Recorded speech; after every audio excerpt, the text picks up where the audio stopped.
سلام سلام سلام سلام. من اومدم با یه ویدیوی دیگه. امروز کلا لباس کریسمس پوشیدم. امروز کلا اومدم گفتم تو این هوا اینقدر هوا خوبه، انگار تابستون شده، بین تابستون و پاییز. و خواستم بهتون تبریک بگم کریسمس رو.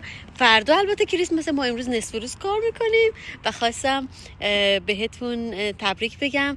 کنار خانواده‌تون لحظات شیرین رو براتون آرزو میکنم و امیدوارم امسال سالی پربرکت، خوب، اصلا نگم براتون، یعنی هرچی از خدا بخوام بهتون بده. من همیشه دوست دارم برای همه دعا کنم. حالا یه چیزی بهتون بگم بخندین، بذار کنار این همه متفاوت ها یه چیزی بگم. یه نفر ما اینجا داریم، خب وقتی بهش میگم خیلی ادعای با خدا بودنش میشه، نمازش ترک نمیشه، حجشو میره، همه کاری میکنه، ولی وقتی بهش میگیم مثلا باید برای دیگرون دعا کنی، میدونی چه میگه برن خودشون دعا کنن.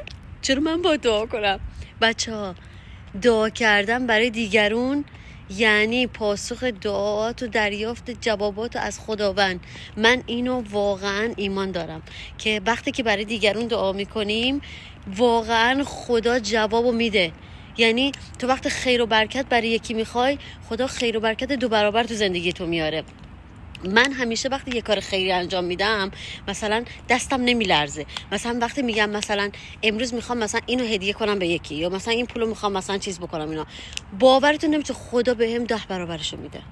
ایمان داشته باشید، یعنی مطمئن باشین که خدا همیشه صدای شما رو میشنوه، همیشه کنار شما هست، شما رو واقعا میبینه که چقدر دارین زحمت میکشین، چقدر دارین بابت مثلا این همه مثلا بودو میکنین، مخصوصا کسایی که تو ایران هستن. خب این همه زحمت میکشن و فکر میکنن خدا نمیبینه. مطمئن باشین خدا میبینه، ایمان داشته باشین خدا میبینه. من از دل سختی ها اومدم، از دل دردا اومدم، ولی ببین خدا من آورده یه جایی که واقعا پر از وفور و نعمته. من اینو واسه شما آرزو میکنم و امیدوارم کریسمس عالی باشه براتون، کنار خانواده‌تون بهتره کنید. ما قرار فردا یه جشن کوچیکم داشته باشیم تو خونمون با دوستای خوبم. البته زیاد نیست، من زیاد دوست و موس ندارم، یه دوست خانوادگی البته بایرمه پیدا کردم و گفتم دعوتشون کنیم ما کنار همدیگه باشیم با کازینم و اینا، لحظات خوشی رو کنار همدیگه سپری کنیم. امیدوارم از ویدیوی من خوشتون اومده باشه و پیشاپیش سال نوام تبریک میگم. برای سال نو حتما میام و با یه ویدیوی قشنگ.